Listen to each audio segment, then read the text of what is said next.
Hey everybody, Jabman025 here. Today I'm taking a look at a model kit of the Swordfish II from the series Cowboy Bebop.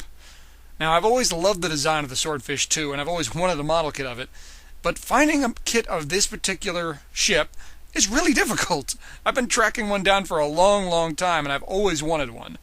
Luckily, however, a little while back I found one on eBay and I was lucky enough to win it. So let's have a look and see what we got. Taking a little box tour here. This is made by Bandai, and it is a 1/72nd scale model kit. Little scenes from the TV show. The artwork on the front's a little off. It doesn't quite look like Spike, but whatever. And some nice shots of the swordfish. Now, looking at the plates itself, you get a gray plate. You get a flesh color plate with Jet, Spike, and Faye if you want to paint them. Another little flesh plate, and this is Spike sitting and Spike standing in 1/72nd scale. Tiny little polycap. And some red plates. Now this is a very bright neon red, and I really didn't care for it. It was a little too bright for my taste, so I did repaint it, which I'll talk about in a second. Get a small clear plate. And you get this plate here in gray, kind of a rubber material, kind of polycap-like plate there. I mentioned I was repainting it. Repainted in a caboose red. This is a caboose, but whatever. And here you can see the paint. On the right-hand side is what I've painted. On the left is what comes out of the box. You can see I didn't do a huge, drastic recolor here. Just darkened down the red a little bit. So I didn't have to do any priming. Just, simple little recolor. The one on the left's just a little too bright for my taste. The only other repainting I did here was on the primary gun. I repainted that into a gunmetal. It comes gray. You don't have to. There is a little section behind the gun that I had to paint gray. That comes as red and it needs to be gray. So that's one place you do have to do a little painting if you want to be perfect. You have an extension on the gun and you have a connection here which extends and allows to swivel, which I'll show you in a bit. Here you see the primary wings and the front of the swordfish. I was a little nervous on how well this would fit together, but no, it fits together perfectly. No issues at all. You see the sides on the wings here can twist a little bit to make it look like it's turning. Meh, nothing spectacular, but it's nice. Here you see the primary gun. Like I said, it connects here on the bottom, and it will swivel completely to the left or completely to the right. It does not go up or down, though. Some headlights on the front here. The Swordfish II can fly in atmosphere or space, but it needs a bigger ship to transfer, like the Space Shuttle or the Bebop. There you see the primary engine is on a swivel, goes up and down. And you have these binders on the top and the bottom. They will swivel to the back to kind of give it that look as if the swordfish is thrusting forward. You have a rudder on the bottom. It can move. The one on the top does not, however.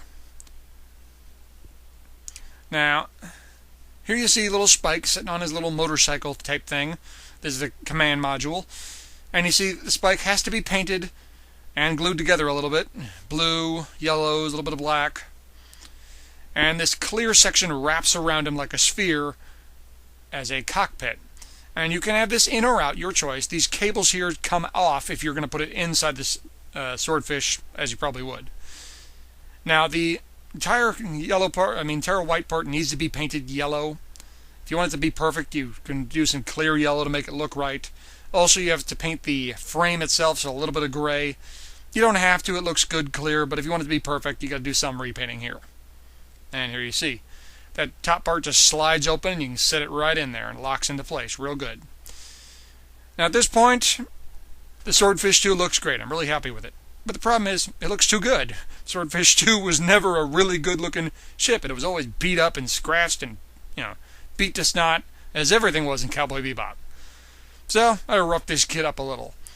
There's no real big problems with the Swordfish. It's just lots and lots of scrapes and scuff marks and scratches and dents and all sorts of stuff. Just a rough-looking ship that's obviously been through a few things. So, went to it with a file and added a whole bunch of different scratch marks here and there and everywhere.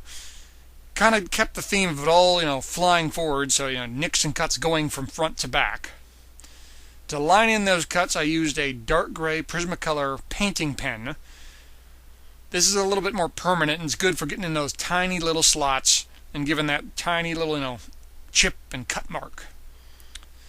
Now to give, some more scuff marks and, general grime is a Gundam marker. In this case, a weathering marker. Just kind of drew on the kit. And what you do with these weathering markers, you take some Q-tips and just, spread it around, give it some schmutz, give it a little mess. Just rough it up a little, and you can do it by eye.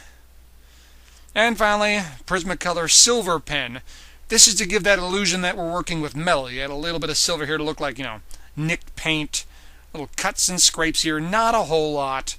Just a little bit to kind of give the illusion that we're dealing with metal, not plastic. Now you can fold up the wings as so, and landing gear comes down for kind of a storage mode. The wheels on the landing gear does have to be painted by you, black, and you have another little wheel that pops out from beneath the cockpit. So if you want it in storage mode, that looks alright, but truthfully for me, I'm going to have it sitting like this. You can also have the wings out and some wheels come out the back. Those just pop right in there. Again, painting. So this kind of looks like it's landing or getting ready to take off. And this is how I'm going to have it posed in my collection. The only accessories you get are these missiles. They just pop right on the side here. Truthfully, they're not that much to write home about. They're just kind of like a throw-in. You have to do complete painting on the missiles. They don't come white or red or black, so everything's got to be painted there. And once more, they are glued onto this little gray piece here, and then that plugs in. So their missiles are never coming off. So this is the only place you got to do some gluing if you want to use the missiles. Quite frankly, I don't think I will be. Final thoughts on this kit. I'm giving this kit a thumbs up. If you want a Swordfish II, good luck tracking it down. It took me a long time to find mine. But this is a good kit. It's a nice change of pace from Gundam. And like I said, you can do painting to give it a really good detailed work, but if you don't want to, it still looks really good. So, if you can find one and you want one, pick it up. Good kit. Thumbs up from me.